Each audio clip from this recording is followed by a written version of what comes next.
الحمدللہ رب العالمین والصلاة والسلام علی سید المرسلین اما بعد فاعوذ باللہ من الشیطان الرجیم بسم اللہ الرحمن الرحیم۔ محترم ناظرین، ہم شاہ بندر سے واپسی پہ حضرت راجن شاہ قریشی رحمتہ اللہ تعالی علیہ، جو حضرت ابن شاہ رحمتہ اللہ علیہ کے بھائی ہیں، ان کے مزار کی حاضری کا شرف حاصل کریں گے۔ حضرت راجن شاہ رحمتہ اللہ تعالی علیہ کے مزار پہ کافی جلال اور کافی رعب ملتا ہے۔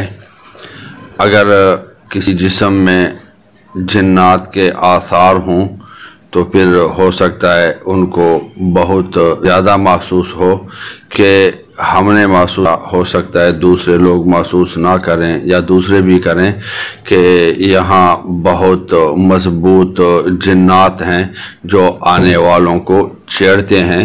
یہ سامنے مسجد کا گنبد ہے اور وہ پیچھے جو دوسرا گنبد نظر آ رہا ہے وہ حضرت کے مزار کا گنبد ہے، اور یہ جو سفید چار دیواری ہے یہ جنازہ گاہ ہے۔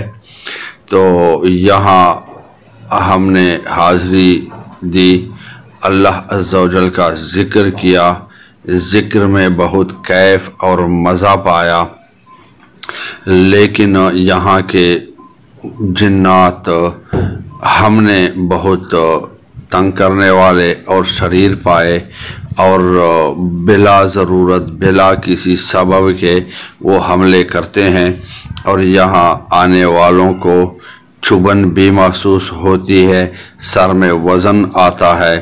اگر کسی کے اندر جنات ہوں تو ان کو گھبراہٹ بھی ہوگی، لیکن اگر کوئی شخص عامل ہے اور یہاں چلہ کرنا چاہے تو یہاں چلہ کے لیے ایک بہترین ماحول ہے، اور اگر وہ ترک جلالی و جمالی کے ساتھ پرہیز کے ساتھ یہاں چلہ کرے تو انشاءاللہ اس کا چلہ کامیاب بھی ہوگا اور اس کو بہترین فوائد حاصل ہوں گے۔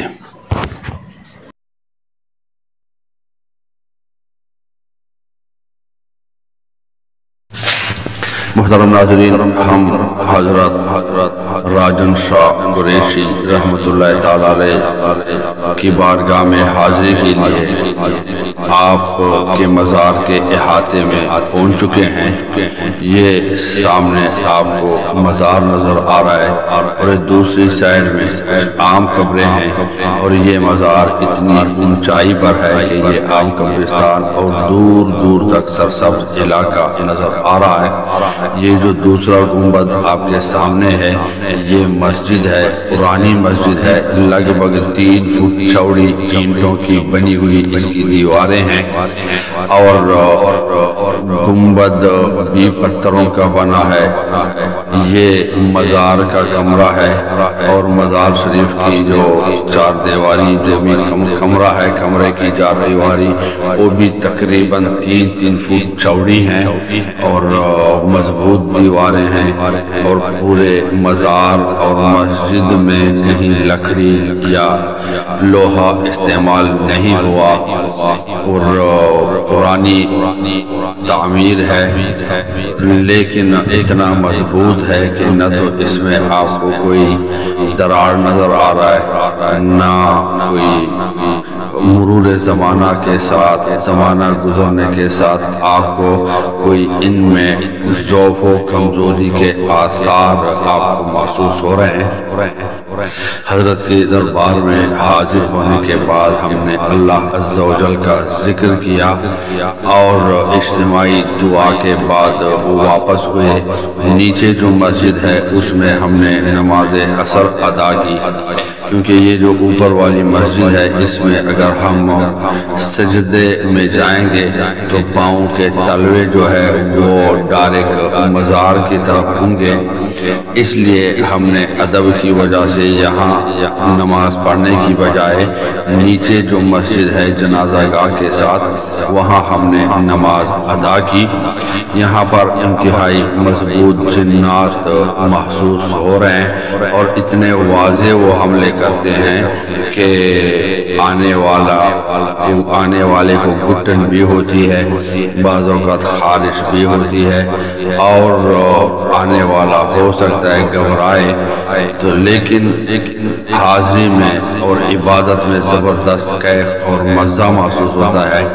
البتہ جن لوگوں میں جنات کے آثار ہوں ان کو میرا مشورہ ہے، جو پہلے سے آسے بھی ہوں، وہ ایسے مزارات کی حاضری نہ دیں جہاں پر جنات کے پائے جانے کا امکان ہو۔ البتہ ایسے مزارات کی حاضری ضرور دیں جن میں صاحب مزار جنات کے علاج کرتے ہوں، جیسے جلالی بابا، سجاول والے، یا شاہ عقیق رحمتہ اللہ علیہ، یا اس طرح کے دیگر کئی مزارات ہیں جہاں جنات کے مریضوں کا علاج کیا جاتا ہے۔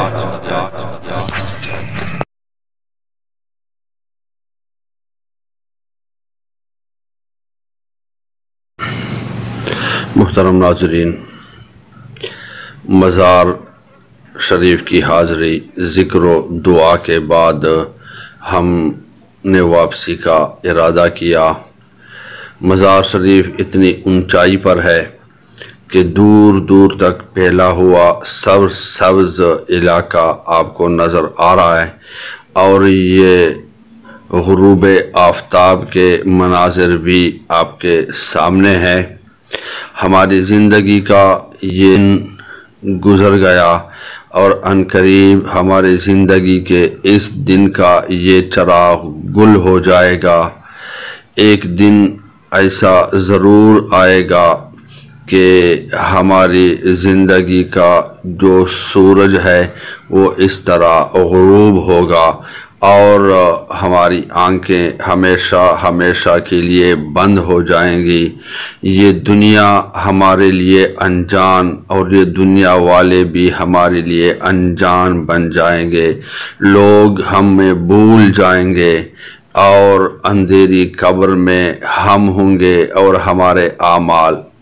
جیسے آج ہم نے یہاں حاضری دی تو اس طرف یہاں پر ہر طرف بکھری ہوئی قبریں، پھیلی ہوئی قبریں جو بظاہر خاموش ہیں، لیکن پکار کر ہمیں عبرت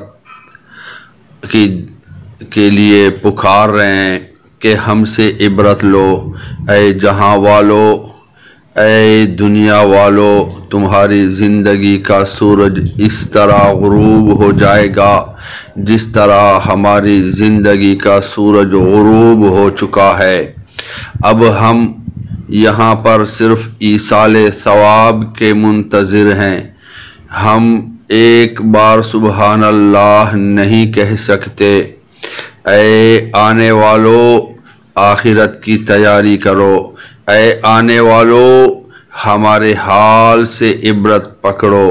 یہ زبان حال سے گویا پکار کر اعلان کر رہے ہیں، اور قبریں تو روزانہ اعلان کرتی ہی ہیں کہ میں مٹی کا گھر ہوں، میں اندھیرے کا گھر ہوں، میں تنہائی کا گھر ہوں، میں کیڑے مکوڑوں کا گھر ہوں۔